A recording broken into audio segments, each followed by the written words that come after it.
Alors, aujourd'hui, on est ensemble pour parler de SEO et de content marketing. Donc, je suis ici pour vous présenter une petite conférence que j'ai bien préparée avec pas mal d'éléments qui vont être, j'espère, très intéressants. Le but, ça va être de transformer tous les défis dont vous nous avez parlé précédemment en opportunités et aller voir comment faire pour pouvoir exploser cette année 2024 avec des super belles perfs.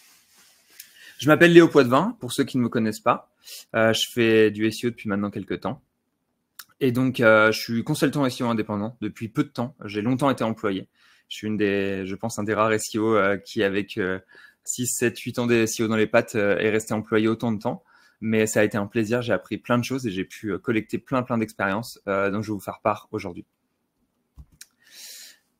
Donc, je me présente très rapidement en 4 points, histoire de vous faire voir un peu voilà, quelles sont mes forces, faiblesses, qu'est-ce que j'ai fait dans ma vie, pourquoi est-ce que c'est intéressant de venir discuter aujourd'hui.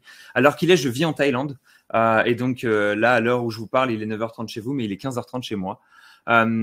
Pourquoi est-ce que je suis en Thaïlande? À la base, je suis venu ici pour des raisons professionnelles. Je suis venu ici pour un emploi de Head of SEO à la tête de Green Tomato Media, qui est une très bonne entreprise qui fait de l'affiliation majoritairement. Et donc, je suis resté pour le perso parce que je suis tombé amoureux de ce pays. Assez simplement, c'est un pays magnifique où il fait extrêmement bon vivre. Et donc, j'ai vraiment apprécié vivre dans ce pays et je continue d'apprécier vivre au quotidien. J'ai essayé beaucoup de pays, j'adore voyager, mais alors qu'il est, mon cœur est à la Thaïlande. J'ai commencé ma carrière de SEO, on en parlait tout à l'heure avec Nicolas, chez Cdiscount. Donc, c'est là-bas où j'ai eu mon premier vrai emploi en tant que SEO. Et donc, je connais très bien toutes les problématiques orientées grand compte, tout ce qui est situation de politique interne et toutes les stratégies qu'on peut avoir pour des sites à très grande échelle. Donc, c'était très intéressant de commencer ma carrière là-bas et ça m'a fait. J'ai commencé chez les plus grands, on va dire, c'était vraiment excellent. Et ensuite, j'ai continué mon aventure. Donc ça fait maintenant, ouais, voilà, ce que je disais, 7 ans, 8 ans que je fais du SEO pour le moment. J'ai continué mon aventure après Cdiscount par de l'affiliation dans un domaine qui était ultra compétitif, qui est le domaine des jeux d'argent en général. Et donc j'ai fait 5 ans dans ces domaines-là où j'ai gravi les échelons rapidement en commençant en tant que SEO exécutif à faire des tâches relativement basiques sur un marché secondaire, puis en allant prendre des postes de Head of SEO dans des boîtes très intéressantes, enfin, typiquement chez Green Tomato Media où j'ai fait des belles choses. Donc voilà. Ça a été une grosse aventure et j'espère que toute cette aventure m'a permis de collecter assez de données et que aujourd'hui, alors qu'il est, je suis ici pour vous les donner, pour vous offrir toute mon expérience. Combien de contenu ai-je commandé? On est ici pour parler de contenu, donc on va parler de contenu. Voilà, là on parle de nombre de mots, c'est pas le nombre de contenus, donc 18 millions. C'est l'estimation de ce que j'ai commandé approximativement en nombre de mots. Je pense que la réalité est peut-être un peu plus faible, peut-être qu'on est autour de entre 10 et 12 millions. Mais en gros, sur les équipes que j'ai managées, sur les rédacteurs que je manageais, sur des grandes quantités, je pense que j'ai commandé en moyenne 300 000 mots par mois sur des dizaines et des dizaines de sites. Et donc, ça donne pas mal d'expérience, pas mal de retours d'expérience. J'ai pas mal de connaissances maintenant sur qu'est-ce qui fait un bon contenu et qu'est-ce qui fait qu'un contenu rank ou pas, qu'est-ce qui fait qu'il y a une bonne stratégie ou pas. C'est ce que j'ai collecté avec 18 millions de mots investis non pas à mes frais, mais aux frais des entreprises pour lesquelles j'ai travaillé. Et donc, c'était très intéressant. On va parler de pas mal de choses dans cette présentation. J'ai noté là en gros 6 grands points qu'on va aborder. La présentation globalement va être orientée sur qu'est-ce qui fait qu'un contenu est un bon contenu SEO. Comment est-ce qu'on fait un bon contenu SEO? Quelles sont les choses qui font qu'un contenu SEO est bon? Et voilà, tout ce que j'ai collecté comme expérience, je vais vous le redonner aujourd'hui. Assez simplement, on va passer par de l'intention utilisateur, qui est une chose que je trouve est globalement pas super bien définie, mais je vais vous l'expliquer plus en profondeur. La pyramide inversée, élément central du contenu en SEO. Comment se démarquer? Plus que pour les internautes, comment se démarquer pour Google, parce que alors qu'il est, se démarquer pour Google est quelque chose qui est nécessaire. Les fondamentaux de l'EAT et donc des aspects HIT qu'on a l'habitude de discuter un peu entre SEO. Une petite partie image et visuel, parce que contenu sans image et sans visuel, ça serait peut-être un peu abusif quand même et un peu indigeste à lire. Et enfin, on va partir sur la densité de l'information. Voilà, j'espère que ça va vous plaire. Préparez vos questions. Si vous voyez des choses à droite, à gauche qui vous intéressent dans ce plan, dans ma présentation, notez vos questions de côté, j'y répondrai à la fin. Alors, déjà, on va commencer par parler. Je vais vous mettre un petit écran instant tips quand je vous envoie un tips, quand je vous envoie une info, quand je vous envoie un truc qui est intéressant, qui est actionnable. J'ai vu pas mal de fois que des gens étaient un peu inquiets vis-à-vis de la SGE. Et moi, le premier, j'ai été très inquiet vis-à-vis de la SGE. Donc, SGE, c'est Search Generative Experience. C'est ce qui permet d'avoir des réponses intelligence artificielle directement dans Google. Donc, la SGE, c'est un truc qui inquiète pas mal de gens. Et alors qu'il est, Si on me disait que la SGE était le rendu intelligence artificielle de ChatGPT, je saurais plus ou moins à quoi m'attendre. Je saurais à quoi ressembleraient les rendus en SGE parce que je sais comment se comporte ChatGPT. Parce que j'ai utilisé ChatGPT des dizaines et des dizaines de fois.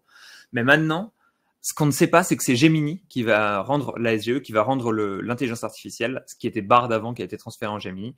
Et donc, si vous voulez apprendre à mieux comprendre la SGE, parce qu'en fait, savoir dominer quelque chose, c'est savoir le comprendre avant tout, utilisez Gemini. Commencez à utiliser Gemini au lieu de ChatGPT. Et donc, dans toute cette présentation, vous allez voir plusieurs fois, je vais utiliser Gemini au lieu de ChatGPT. C'est quelque chose que je fais régulièrement maintenant pour mieux comprendre les différentes IA et notamment pour mieux comprendre la SGE qui va nous tomber dessus à un moment ou à un autre. Donc, on va commencer par parler de l'importance de l'intention utilisateur. Votre utilisateur se pose une question, quelle est-elle ? On va définir ça comme ça. Et en fait, souvent, on décrit le concept d'intention utilisateur comme ça. On dit que on parle d'intention informationnelle, navigationnelle, transactionnelle, avec des buts qui sont différents. Un but d'arriver sur un site, un but de faire un achat, un but d'obtenir une information. C'est vrai, mais c'est pas assez en fait. Alors je pense que c'est clairement pas suffisant pour parler de qu'est-ce qu'une requête, qu'est-ce que la personne vient chercher avec une requête. Et donc, comment je le décris moi en général ? Je le décris de cette manière. Je me demande, c'est quoi la question que se pose l'internaute qui est en train de taper ce mot-clé ? Si quelqu'un est en train de taper quelque chose comme, je sais pas moi, panneau solaire à jeun, qu'est-ce qu'il est en train de se poser comme question ? Qu'est-ce que c'est que l'information qu'il vient chercher ? Qu'est-ce qu'il a envie d'avoir au final ? Et le but, ça va être de structurer notre réponse, de structurer notre page, de structurer notre manière d'interagir avec lui, comme si on répondait à l'oral, de frame sa requête en tant que question et d'aller chercher ça. Des fois, il y a des choses qui vont amener plusieurs questions potentielles. Dans ce cas-là, potentiellement, on va faire plusieurs pages. Au lieu de faire une seule page, un titre, une question, une page, on va pouvoir en faire plusieurs. Je fais un petit big up à 12page.com, qui est pour moi un très très bon service, qui est gratuit, qui a été développé par Amaury Duval, qui est un très bon gars et qui nous met ce truc-là gratuitement. Je vais vous faire quelques présentations avec 12page.com sur des choses qui sont intéressantes. Donc, voilà, instant tips, on utilise Gemini. On rentre direct dans le cœur du sujet. On va pas être là que pour de la théorie, on va rentrer dans de la pratique. Typiquement, voilà, j'avais un client qui me parlait d'une requête qui s'appelait photovoltaïque à jeun. Et donc, si quelqu'un tape photovoltaïque à jeun, quelle est la question qu'il est en train de se poser ? Donc, on demande à Gemini, parce que c'est Google qui va répondre à ces questions, c'est Google qui va le définir. On peut nous-mêmes faire une liste de questions si on le souhaite. On peut demander à l'IA de le faire, c'est viable aussi. Et tout va partir de là. Cette étape-là est presque la plus importante de toutes. Et donc, plusieurs questions possibles. Mais la question principale d'après Gemini, c'est est-ce qu'il est possible d'installer des panneaux solaires photovoltaïques à Agen et combien est-ce que cela coûterait ?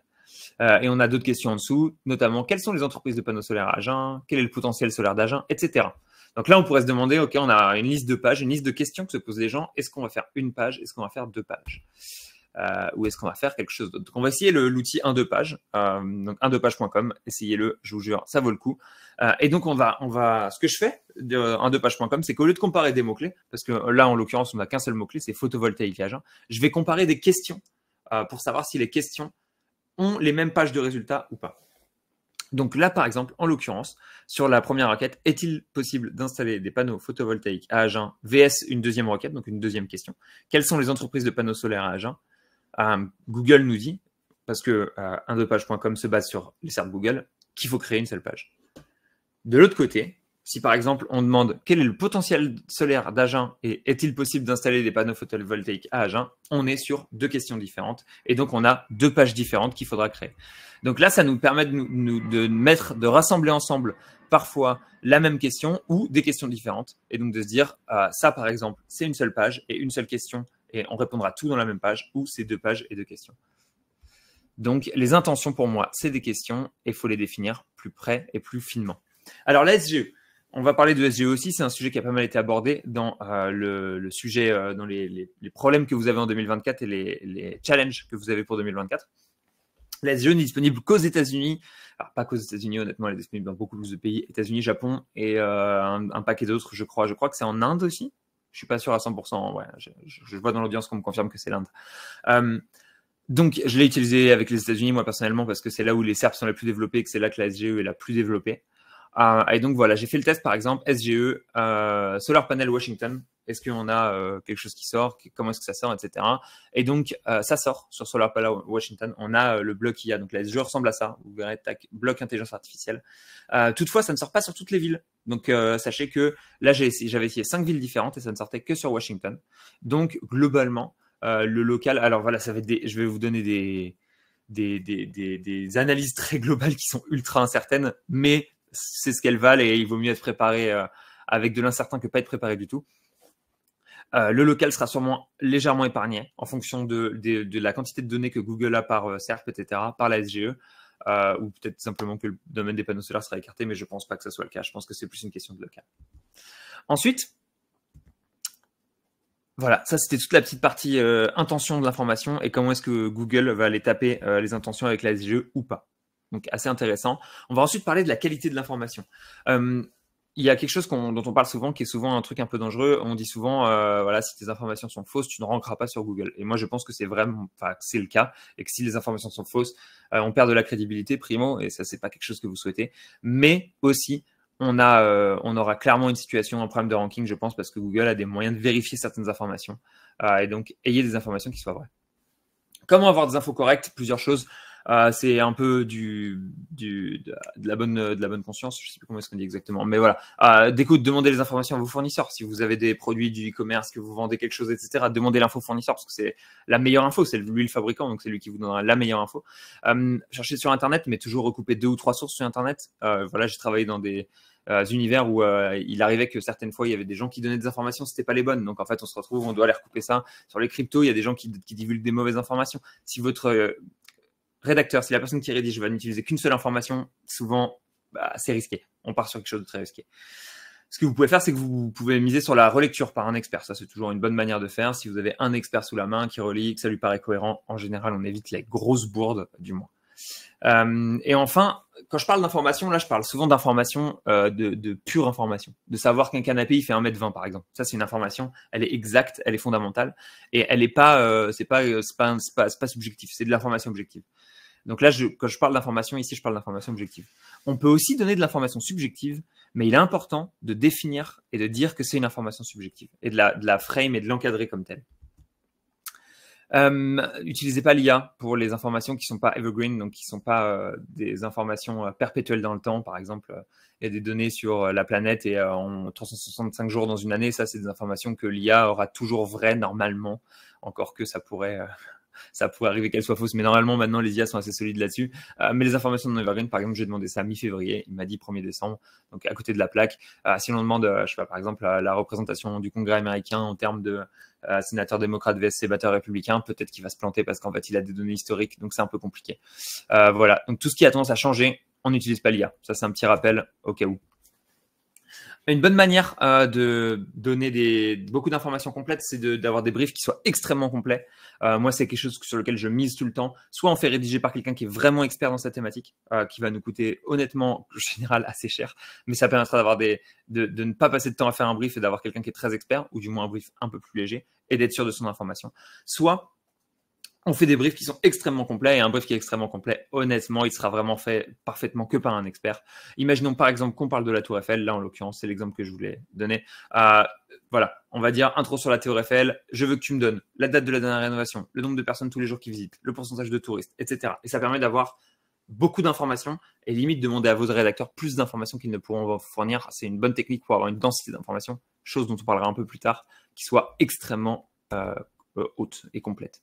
Une bonne manière de faire, voilà, utiliser l'IA. Là, encore une fois, ce que j'ai fait, c'est que j'ai pris, par exemple, imaginons que ce soit un sujet, je sais pas, histoire de la Tour Eiffel, j'avais pris les intros et les premiers paragraphes de chaque partie. Donc là, vous le voyez pas parce que Gemini coupe le prompt, mais j'avais fait, voilà, ne rédige pas les parties, donne-moi juste les instructions et informations qui ont été cherchées mes concurrents. J'avais partie 1 de copier-coller, partie 2 de copier-coller, et comme ça, il va extraire les informations objectives qu'on a dans les textes de la partie 1 et de la partie 2, et il va nous donner quelque chose d'intéressant à aller chercher, une 3e partie, et donc voilà la liste des informations qu'il faut que notre rédacteur doit remplir. Voilà, SGE présente, petit test, le test SGE. Est-ce que la SGE est présente sur la Tour Eiffel, sur le sujet de la Tour Eiffel et les données de la Tour Eiffel? Donc j'ai essayé Eiffel Tower, j'ai essayé Eiffel Tower History, donc c'était pas présent sur les requêtes principales, on va dire, mais c'était présent sur les requêtes Eiffel Tower Data. Donc on avait quelques data liées à la Tour Eiffel. Donc attention, si vous faites de la donnée, c'est là où l'IA est peut-être d'ailleurs le plus facilement peut de sortir l'information, etc., étant donné qu'elle le récupère sur les modèles de données structurées, etc. et le knowledge graph. Donc là, les données, à mon avis, ça va être assez fatal dessus. Faites attention si vous êtes donné, ça risque de faire mal la SGE. Ensuite, je voulais vous parler de connaissances pré-recherche. Souvent, on parle de persona. Moi, j'aime pas du tout qu'on parle de persona parce que je trouve que ça donne on a la mauvaise chose en tête. En fait, on crée une identité alors qu'on devrait assembler un agrégat de personnes qui cherchent les mêmes choses, qui ont des mêmes intérêts. Donc voilà, je vous ai fait un petit cas persona pour vous faire voir pourquoi j'aimais pas les personnages. J'ai fait Claire Poitvin, une infirmière. C'est quelqu'un qui ressemble pas mal à ma mère, je pense, honnêtement. Je vous laisserai lire plus précisément toutes les choses pendant le replay. Si jamais ça vous intéresse, vous aurez les slides qui vous seront envoyés, donc vous pourrez lire tout ça. Mais assez simplement, les choses qu'elle aime, le yoga, l'équilibre personnel, etc. Elle aime pas qu'on soit pas d'accord avec l'homéopathie, etc. Et donc, j'ai demandé à Gemini, j'avais fait un petit prompt, comment est-ce qu'on écrit pour Claire? Donc, j'avais mon persona, et là je demande à Gemini comment est-ce que j'écris pour cette personne, et il me dit mets l'accent sur la santé holistique, valorise son expérience d'infirmière. Donc ça, c'est des choses que j'ai vues dans des briefs de contenu, des gens qui demandent voilà, notre persona c'est tel type de personne, tel emploi, telle expérience, je veux qu'on lui parle sur ce ton-là, etc. Moi, c'est quelque chose que j'aime pas parce que ça veut dire qu'on se fixe trop sur un type de personne et pas sur un intérêt commun, malheureusement. Et donc, j'ai pris un autre exemple. J'ai essayé de vous donner un autre exemple, qui est l'internaute mystère. Donc ça, c'est l'intérêt commun. En fait, on ne sait pas qui est cette personne. On sait juste qu'il y a un intérêt commun qui a cherché meilleure huile de CBD.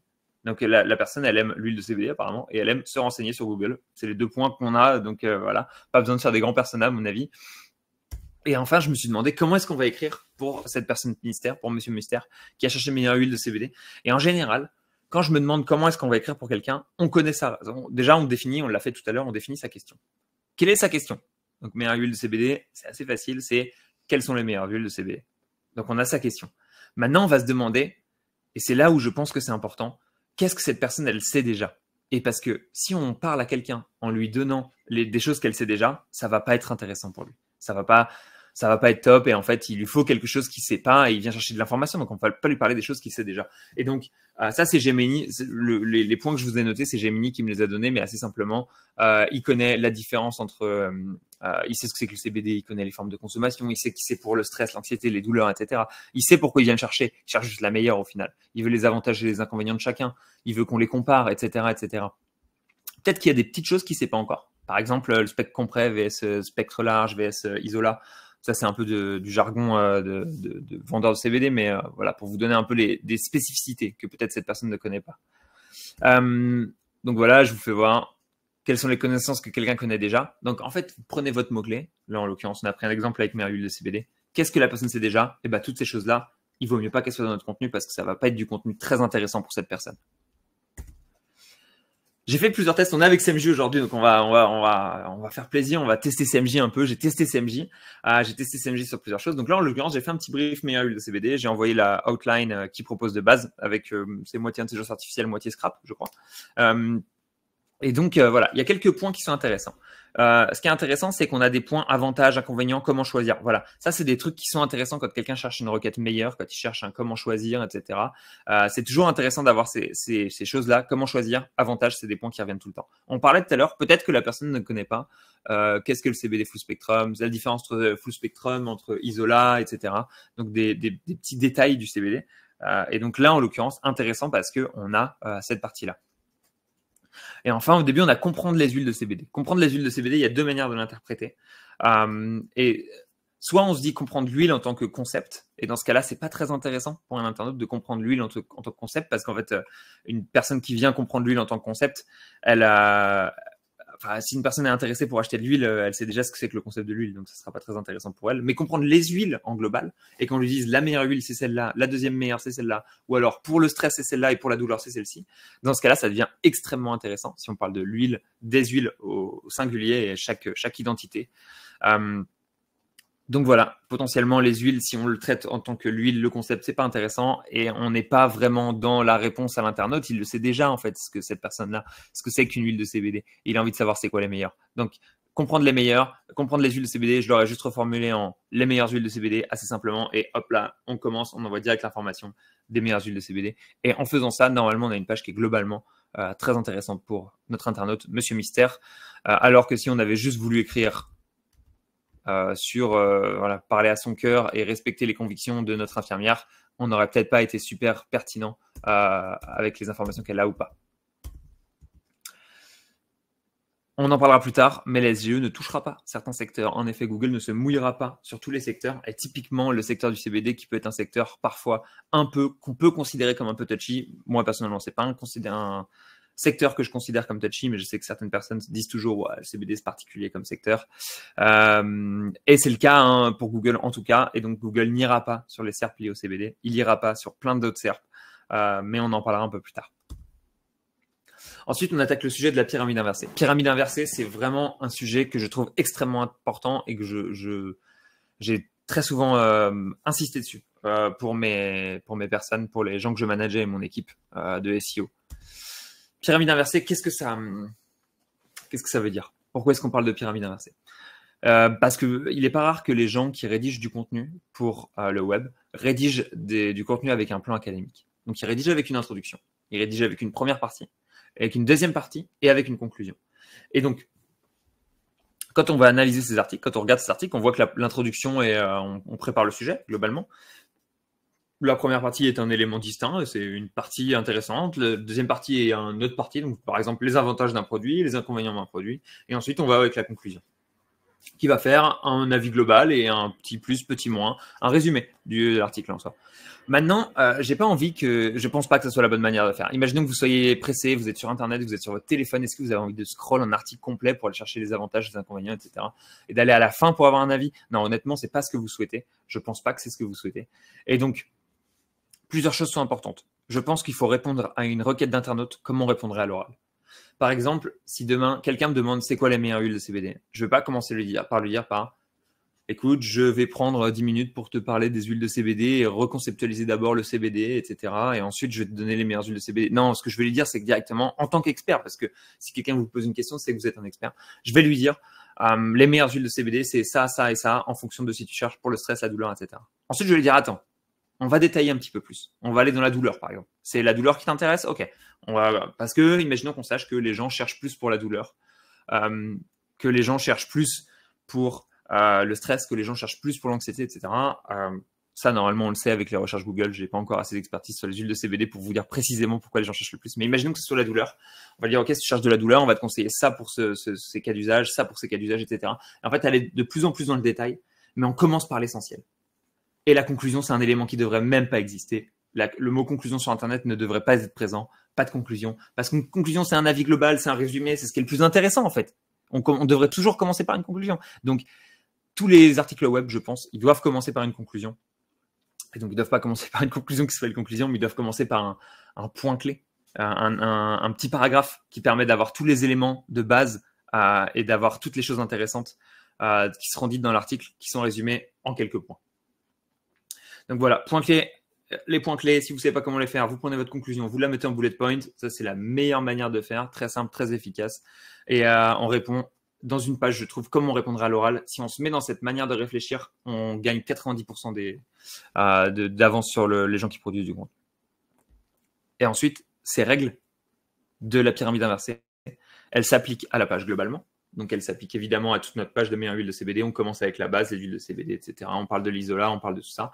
Mais ça s'applique aussi à chaque partie. Donc, en fait, quand on va commencer avec les meilleures huiles de CBD et qu'on va faire une intro sur les meilleures huiles de CBD, on va pas commencer en disant la 10e, celle-là, la 9e, celle-là, un petit classement à la YouTube pour gratter du watch time et pour descendre un peu plus bas, etc. Non, on va dire la première directement. Quelqu'un qui demande les meilleures huiles de CBD, il veut savoir le meilleur. Ensuite, peut-être qu'il veut savoir le deuxième, troisième.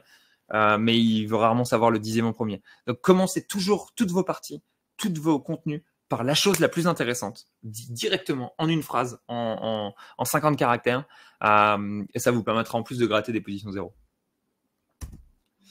Petit instant tips, je vous donne cet article-là, je vous ai présenté le concept largement. Je vous donne cet article, vous pourrez aller le lire. C'est un article qui est extrêmement intéressant et qui, je trouve personnellement, de tout ce que j'ai lu sur les concepts de l'écriture web, résume le mieux le concept de la pyramide inversée.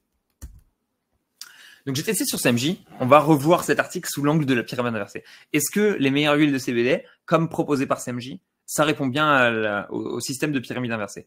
Donc, il faudrait analyser. Déjà, on voit que, alors, comprendre les huiles de CBD, comme on disait tout à l'heure, on va prendre l'angle où on dit qu'il nous donne huile 1, huile 2, huile 3, huile 4, huile 5, comme on disait tout à l'heure. Comme ça, c'est plus pratique. On sait que c'est bien. Et quand on le prend sous cet angle-là, comprendre les huiles de CBD, c'est un très bon H1, un très bon H2 et une très bonne manière d'introduire.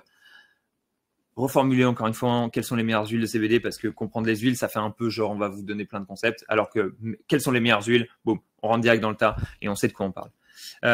Qu'est-ce que le CBD Full Spectrum? Potentiellement, ça peut être intéressant, notamment pour comprendre la suite de l'article. Donc, ça peut être intéressant de l'avoir au début. Mais personnellement, je pense que j'aurais mis un poil plus bas. Et ensuite, il faudrait voir si les plus importants pour les gens, c'est le sommeil, la douleur et l'anxiété, dans cet ordre-là ou pas. Si c'est le cas, dans ce cas-là, on est all-in et on a bien fait les choses. Ensuite, voilà, je vais vous apprendre progressivement à vous démarquer sur Google. Moi, comment est-ce que je fais pour me démarquer sur Google et c'est quoi notre stratégie? Cette partie, elle part pas d'un constat, mais d'un brevet que j'ai récupéré de Google, que j'ai vu de Google, qui disait, et de quelqu'un qui l'avait décortiqué et qui théorisait dessus, et qui disait, et c'est le cas sur les requêtes américaines, si vous regardez par exemple meilleures huiles de CBD, je pense que c'est le cas, le top 5 ou le top 10 aux US, les 10 contenus sont exactement les mêmes, ils sont tous suroptimisés, on a tous 5000 mots, c'est tous très dense en information, c'est de très bonne qualité, hein. Globalement c'est de très bonne facture, mais c'est globalement les 10 mêmes contenus. Et donc, parce que c'est la meilleure manière, c'est le meilleur contenu possible en fait, ils sont arrivés presque au plafond de verre du meilleur contenu possible. Et donc, Google va commencer à dire, si vous faites tous les mêmes contenus, et c'est ce qui risque d'arriver, que tout le monde fasse les mêmes contenus, parce qu'en fait, c'est la meilleure manière de produire le meilleur contenu et la meilleure information, on va vous demander de vous démarquer. Comment est-ce qu'on va faire pour se démarquer? C'est là la grande question. Il y a deux manières de se démarquer, soit on est mieux, soit on est différent. Moi, c'est les deux grandes manières que je donne. Être mieux, c'est mieux, comme vous vous en doutez. Être différent, c'est une bonne option à adopter. Je pense que ça ne sera pas la meilleure sur le long terme, mais c'est une bonne manière de faire aussi. Et elle convient bien et elle est un peu plus facile, honnêtement. Comment on fait pour être mieux? On apporte une nouvelle information. Moi, c'est un peu ce que je décrivais à mes équipes comme le prix à payer pour rentrer sur la table. Typiquement, quand vous avez une table de poker, vous devez payer X euros pour rentrer sur la table. Et donc, c'est le prix que vous devez payer. C'est qu'est-ce que vous mettez sur la table, en fait, assez simplement. Et on se souviendra des films où ils mettent les clés de voiture ou des choses comme ça. Ça donne des scènes mythiques et c'est top. Et en fait, à vous de regarder ces scènes mythiques dans les cercles. On va devoir arriver avec une nouvelle information. Je vais vous expliquer après comment créer une nouvelle information qui n'a jamais été lue sur Internet, qui est une nouvelle information complètement exclusive et qui fait que vous avez l'avantage sur vos concurrents. Les deux autres manières, c'est la première, très simple, traiter l'information avec soit un nouvel angle, soit un ton qui soit original. Je vais vous expliquer tout de suite comment faire. Et la dernière, c'est bombarder avec des exemples très simples, mais efficaces et assez létales comme méthode, je pense. Je vais vous détailler ça, vous allez voir, c'est sympa. Première chose, changement d'angle. Je vous décris comment est-ce qu'on fait un changement d'angle. Changement d'angle, par exemple, vous connaissez tous les produits, les tests produits FR Android. Si vous ne les connaissez pas, allez-y parce que c'est une masterclass de review et d'affiliation à FR Android. C'est un des plus beaux sites qui a été fait en France en termes d'affiliation. Donc voilà, big up la team FR Android. Et alors qu'il est, en gros, ce qui se passe, c'est qu'ils testent les produits. Imaginons qu'ils sortent le nouveau Pixel 8. Pixel 8, Pixel 7, allez, SSQ8, Pixel 8. Ils sortent le nouveau Pixel 8. Et donc, alors, ce qu'il ferait, c'est qu'il prendrait un expert sur les téléphones, il testerait le produit, il testerait voilà, combien de temps ça dure la caméra, combien de temps ça dure ça, est-ce que les photos sont de bonne qualité, est-ce que c'est facile de taper. Et ensuite, l'expert vous fait une analyse. Chose qu'on pourrait faire, si on avait la force de frappe d'FR Android, parce que FR Android a cette force de frappe et en fait, il pourrait le faire, ça serait la même chose, mais fait, au lieu d'avoir un angle un expert vous donne son avis, c'est une agrégation d'avis de la part de plusieurs utilisateurs. Et donc, on pourrait avoir tous les utilisateurs de Pixel 8 qui vous disent, par exemple, on agrège toutes les données, on voit votre temps de batterie moyen quand vous êtes en train de regarder une vidéo, vous faites un sondage, ils vous donnent tous vos données, et on dit le temps moyen selon 27 utilisateurs qui utilisent le Pixel 8 depuis en moyenne 10 semaines et de 17 heures de batterie quand on regarde une vidéo. Et en fait, quand vous avez ça, vous avez un nouvel angle, une nouvelle chose. C'est une information qui est complètement différente, qui est la même au final, parce qu'on parle de temps de batterie, on parle d'utilisation, c'est les mêmes informations qu'on va donner, mais un angle qui est complètement différent, une manière de le faire qui est différente. Donc ça, c'est intéressant parce qu'on change d'angle, et en fait, si toute notre concurrence a le même angle, on peut y aller, donner exactement la même page avec un angle qui est différent, et c'est plus la même page. Changement de ton, alors là, on ne réfléchit même pas, c'est directement pour l'IA. Donc là, j'ai utilisé Gemini, j'ai utilisé, réécrit ce paragraphe. Alors, j'aime bien le ton satirique, moi, personnellement. Sûrement parce que la satire est un exercice que j'aime bien.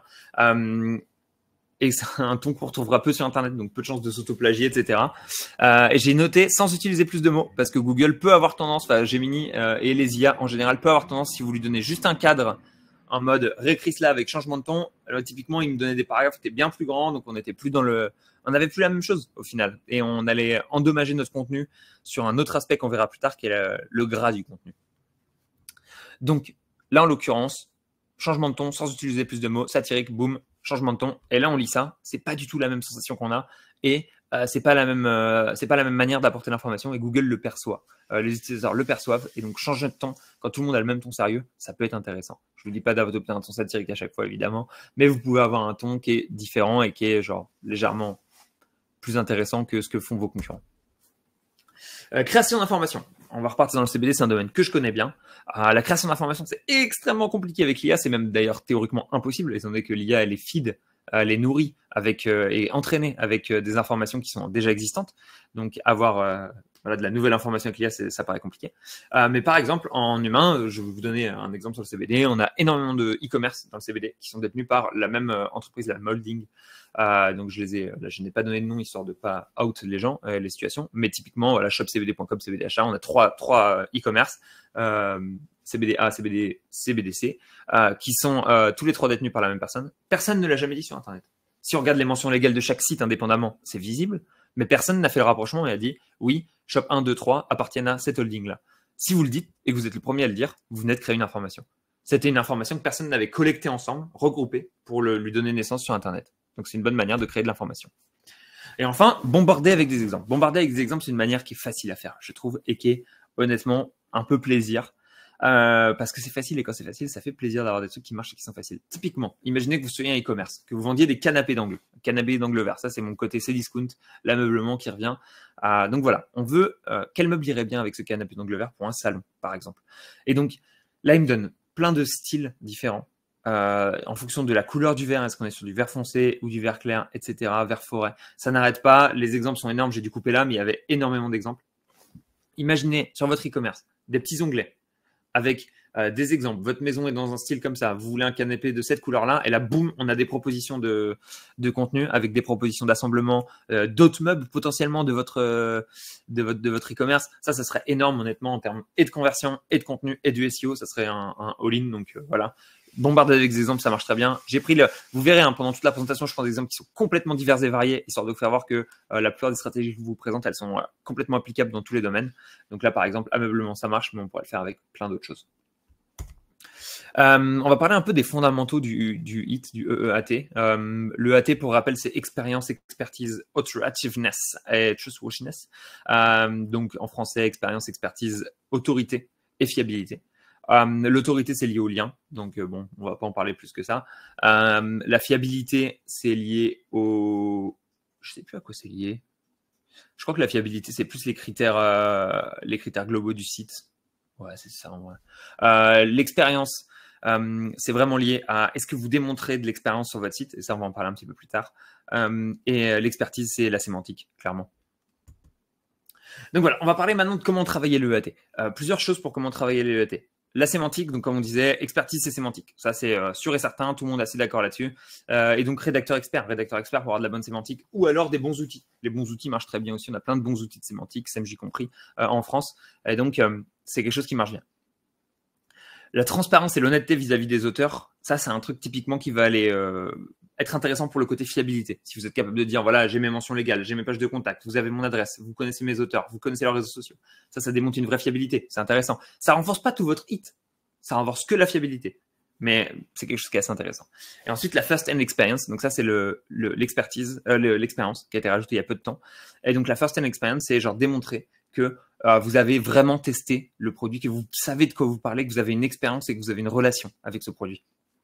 Typiquement, par exemple, il n'y a pas longtemps, j'étais en train de jouer aux Sims sur mon ordinateur et savoir que quand vous avez joué aux Sims pendant 5 heures, vous avez mal aux yeux et que vous avez le PC qui vous a chauffé sur les genoux, ça, c'est de la first-hand experience. Et ça, c'est vraiment quelque chose qu'on sait uniquement si on a joué aux Sims pendant 5 heures. On sait aussi qu'il y a sûrement un moment où notre Sims il va se bloquer dans un coin ou quelque chose comme ça. Et ça, c'est des détails qu'on ne sait pas si on a seulement regardé la jaquette du jeu, qu'on a seulement regardé les informations sur Internet. C'est notre expérience personnelle. Et donc, quand on dit ça, les gens vont se dire « Ah ben oui, en effet, il a vraiment joué aux Sims ». Je vais vous donner plusieurs expériences. La première chose, on va parler expertise et sémantique. Expertise et sémantique, on a... Là, par exemple, on parle de VMC Cave. Donc, j'ai demandé à Gemini, on réutilise l'IA, on utilise l'IA au maximum. Le 2024, c'est l'année de l'IA, il faut savoir l'exploiter à 100%. Quelle est la sémantique qu'un expert de la construction utiliserait pour parler d'une VMC de cave? Plusieurs termes qu'il utiliserait. Il utiliserait VMC simple flux, double flux, hygroréglable, extracteur d'air. Donc ça, c'est intéressant. Là, on a plein de choses intéressantes qui pourraient être, qu'on devra mettre dans un contenu, parce qu'en fait, si on ne dit pas ça, bah, on n'est pas un expert. On n'est pas un expert sur les VMC de cave. Et donc, j'ai testé sur CMJ, voir est-ce que CMJ, en tant qu'outil de sémantique, nous donnait des bonnes choses. Et donc, ouais, en fait, j'ai vu pas mal de choses. Là, on le voit pas super bien. Mais donc, à droite, dans la colonne options, il y a le côté hygroréglable. Il y a le côté réseau de gain. Donc, c'est des choses qu'on avait déjà vues ici. Voilà, hygroréglable, gain, etc.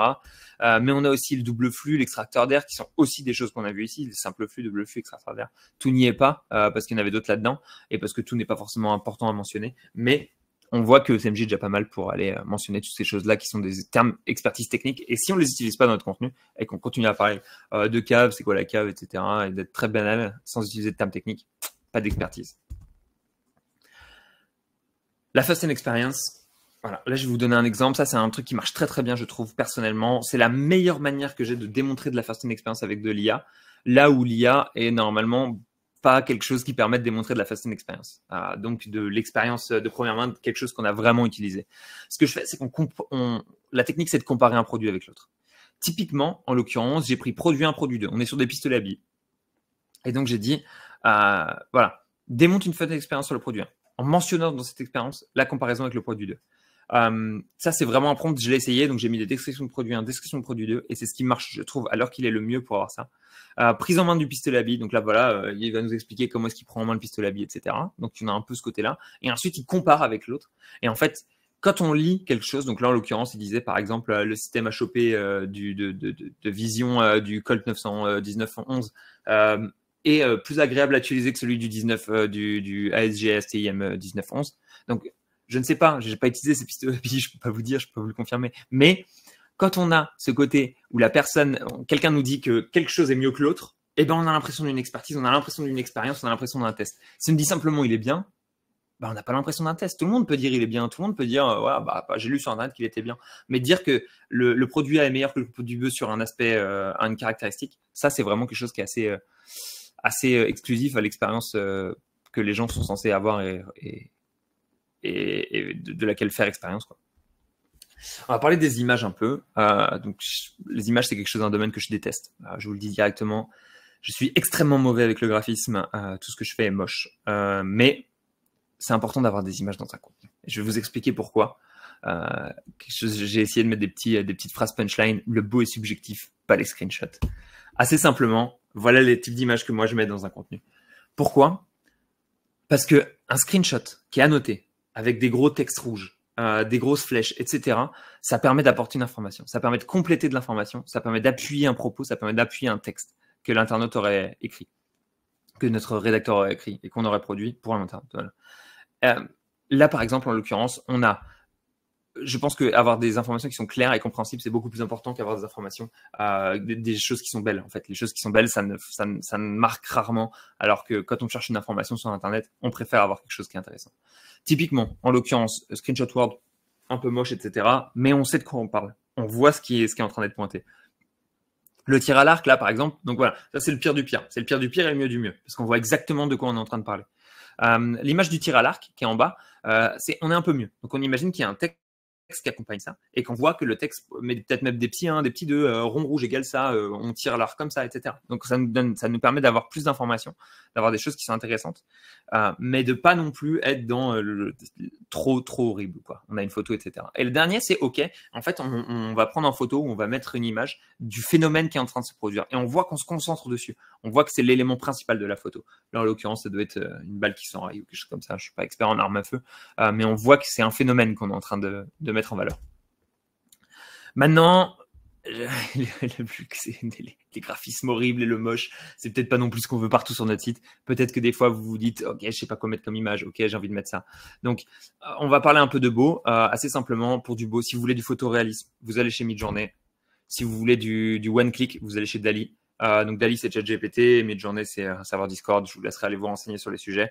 Typiquement, par exemple, Dali, là, j'ai mis tous les éléments qu'on avait déjà vus dans la conf. On a du blackjack, comme on a vu tout à l'heure pour changement de temps. On a des meilleures huiles de CBD. On a tout. On a des armes à feu. On a une tour Eiffel. On a même des panneaux solaires qui se cachent en coin.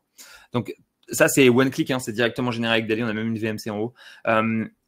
On peut pas faire, ça aurait été impossible à faire avec Midjourney en one click, je pense, ou très compliqué. Ça m'a pris une seconde. Donc voilà, mais c'est moins beau et c'est moins photoréaliste. Ensuite, on va parler de quantité d'informations. Mon credo et mon motto sur la quantité d'informations, c'est mettez autant de mots que les autres, mais plus d'informations. Comme ça, vous avez une page qui est meilleure que vos concurrents, assez simplement. Je vais vous expliquer comment le faire très simplement. Vous écrivez autant de mots que la moyenne du top 3. Donc, vous prenez la moyenne du top 3, autant de mots. Et ensuite, quand votre rédacteur vous a fourni ça, donc imaginons page 2000 mots, etc., vous virez toutes les phrases qui sont inutiles. Vous raccourcissez, vous enlevez toutes les choses qui sont inutiles, toutes les mentions qui sont pas intéressantes, on enlève, et ça permet d'avoir un texte qui va être, d'un coup, on passe de 1000 mots à 700 mots. Problème, notre top 3 1000 mots. Qu'est-ce qu'on fait? On rajoute 300 mots. Et donc, on rajoute de l'information. On fait en sorte que ce soit des nouvelles informations qui soient pas déjà là, et on les rajoute, et ça va être intéressant. Là, je vous donne un exemple. Par exemple, comment réduire le nombre de mots avec GPT. Ça marche à 100%, c'est super bien. Là, je vous donne un exemple sur un nouveau casino en ligne un texte qui avait été écrit. J'ai fait une réduction, je vous laisserai lire les deux textes. Mais là, on a un texte qui a 35% de moins de caractère count sans perdre aucune information. Donc, en fait, on a perdu 35% de gras, c'est ce que je vous disais tout à l'heure, sur la page. On a toujours autant d'informations dans le texte. Et donc, vraiment top du top, je pense, en termes de quantité d'informations et de ce qu'on va en ressortir. Et en fait, vous finissez par avoir un texte qui est simplement 10 fois meilleur que vos concurrents parce que chaque phrase qui est lue est intéressante et possède une information, là où vos concurrents vont avoir des petits moments de flottement dans le texte. J'ai testé sur CMJ, assez intéressant. Donc, deux choses qui sont intéressantes. CMJ promeut toujours le fait d'avoir des rédacteurs assistés et pas de l'intelligence artificielle pure et dure. Et donc là, par exemple, ça serait intéressant. J'ai généré du contenu, par exemple, j'ai généré les paragraphes sur la VMI et la VMC. Et donc, en fait, malheureusement, il a pris comprendre la ventilation d'une cave humide directement sur VMI VMC, alors qu'en dessous, il y avait un système VMI VMC. Et donc, on se retrouve un peu avec une doublette. Si on lit chacune des phrases de ces paragraphes, elles sont toutes intéressantes et elles possèdent tous des informations. Et toutes des informations qui sont intéressantes. Et ça, c'est déjà une grande force et l'IA est très fort là-dessus. Toutes les informations, presque, qui sont proposées dans un texte sont honnêtement assez intéressantes. Le point faible, c'est qu'il est possible, comme ici, que ça se répète sur des longs contenus, mal guidés, qu'on répète les mêmes informations et donc qu'il nous manque à un moment ou à un autre de la nouvelle information pure et dure, bien fraîche, bien bonne, quoi. Donc, il y a des fois, on va avoir un peu de répétition entre le début et la fin, chose qu'il faudrait aller corriger avec une bonne retouche humaine. On arrive à la fin de cette présentation, j'ai bien débité, c'est ma petite conclusion. Voilà, on a vu pas mal de fois Gemini, il arrive à faire beaucoup de choses. L'IA est très forte, arrive à faire beaucoup de choses. Qu'est-ce qui va se passer quand il voudra agir seul? Qu'est-ce qui va se passer quand Gemini, c'est-à-dire la SGE, va arriver et va vouloir donner les réponses et vous produire du contenu à votre place? Il y a plusieurs solutions pour ça.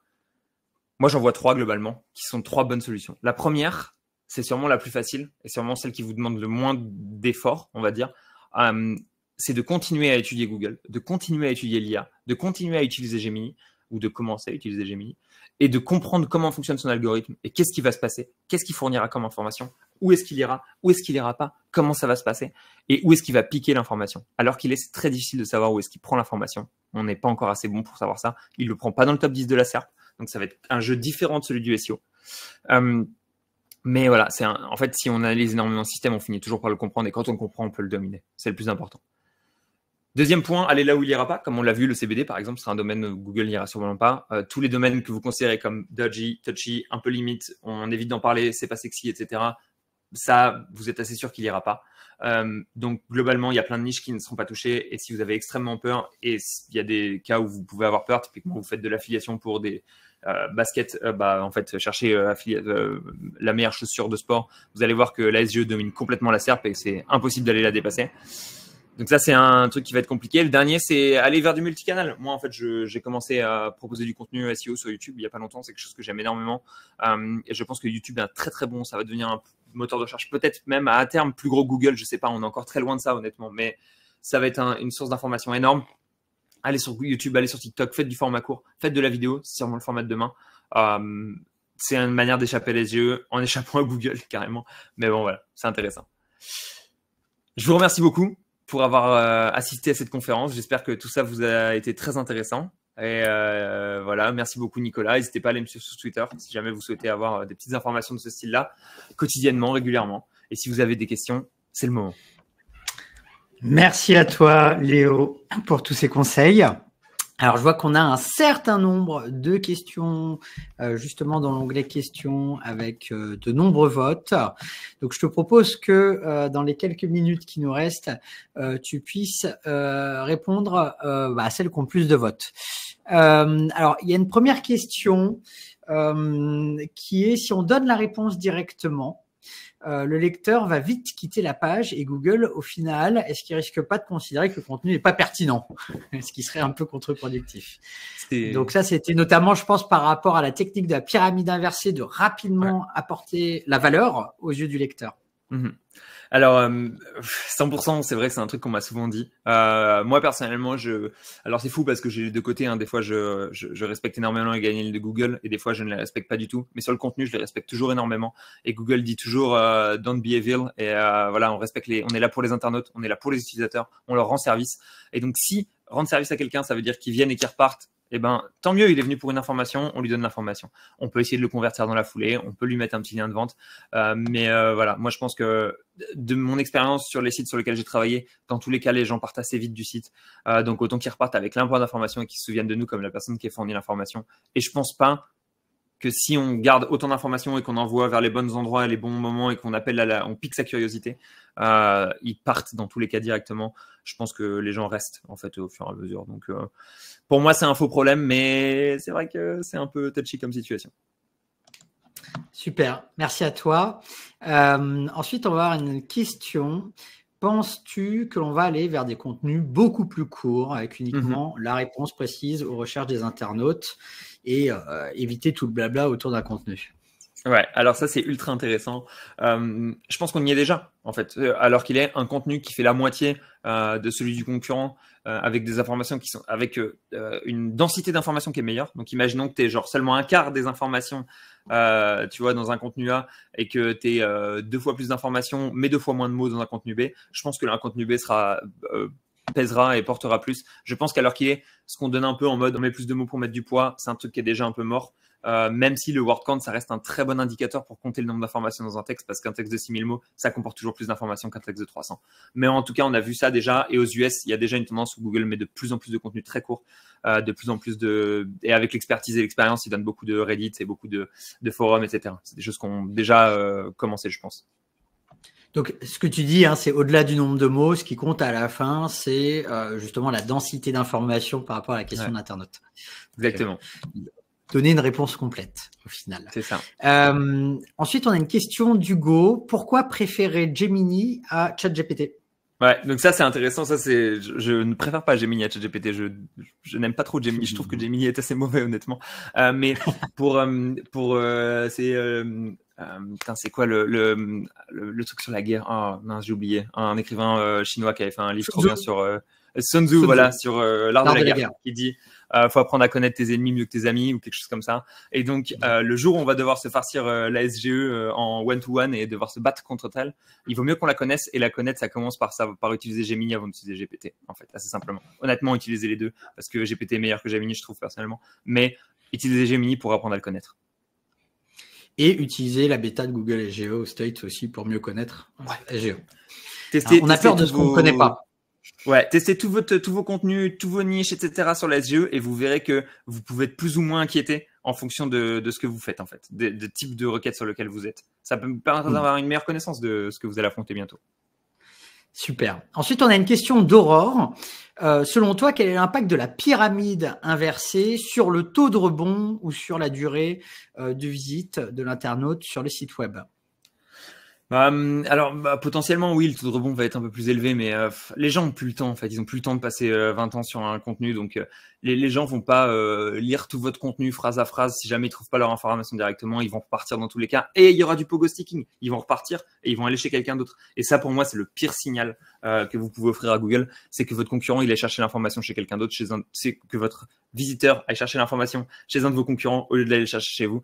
Et donc, si vous êtes la dernière page visitée par un de vos visiteurs, Pour moi, il vaut mieux avoir taux de rebond à 100% avec dernière page visitée plutôt que l'inverse, parce que ça veut dire que votre visiteur, il est là et qu'il a trouvé l'information qu'il lui fallait directement. Et peut-être, je me permets de rebondir sur la pyramide inversée. L'idée, c'est en effet, l'utilisateur n'a pas le temps, mais comment justement je lui fais comprendre l'essence même d'un grand contenu, mais à travers les premières lignes, pour l'accrocher en fait, pour qu'il comprenne que ok, quand je vais scroller vers le bas, on va parler de ci, de ça, et donc oui, ça mérite que je scrolle vers le bas. Faut avoir ça en tête. Il va se rendre compte. C'est ça, il va se rendre compte qu'il lui manque des informations et qu'en fait, il cherche encore plus de choses qu'il ne le croyait. Et ça va l'amener à découvrir encore plus de choses dans le contenu. Mais il faut lui donner l'information très rapidement parce que sinon, il n'ira pas chercher plus loin. Voilà. Donc, d'un point de vue signal utilisateur, en théorie, c'est que du positif. Ensuite, on a une question de Guillaume. Est-ce que les sites sponsorisés vont apparaître dans les réponses IA de Google SGE?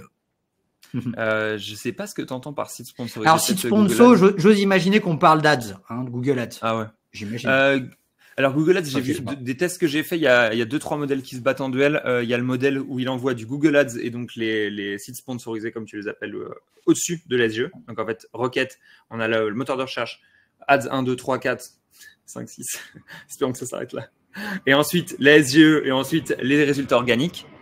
Et on a l'autre modèle où alors il fait barre de recherche, SGE, Ads 1, 2, 3, 4, 5. Et ensuite, les résultats organiques. Et on a aussi un modèle où il intègre l'Ads dans l'organique.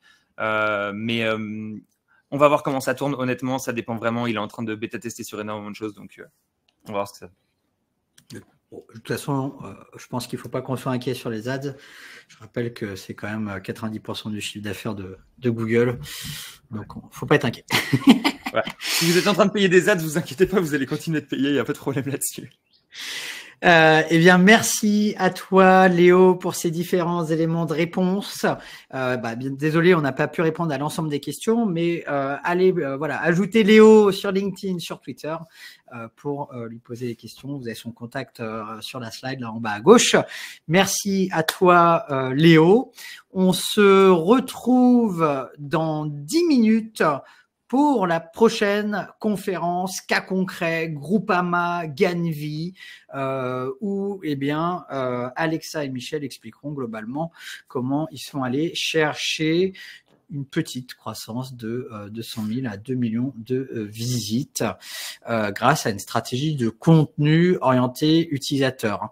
Donc, je pense que ça fait une bonne transition avec tous les justement conseils que tu as donnés. Ça fait une belle transition avec un cas très concret avec une très belle marque qui est Groupama. Merci encore Léo et donc à très bientôt tous. Dans 8 minutes, on se voit pour la prochaine conférence. Merci à toi Nicolas. Et puis voilà, n'hésitez pas à m'envoyer les questions auxquelles je n'ai pas répondu sur Twitter et j'y répondrai avec grand plaisir. Et j'ai aussi lancé une chaîne YouTube il n'y a pas longtemps sur laquelle j'envoie des vidéos régulièrement, donc n'hésitez pas à aller la consulter. Ce sera avec grand plaisir que je ferai des vidéos sur tous vos sujets. Merci. Merci encore Léo. Salut.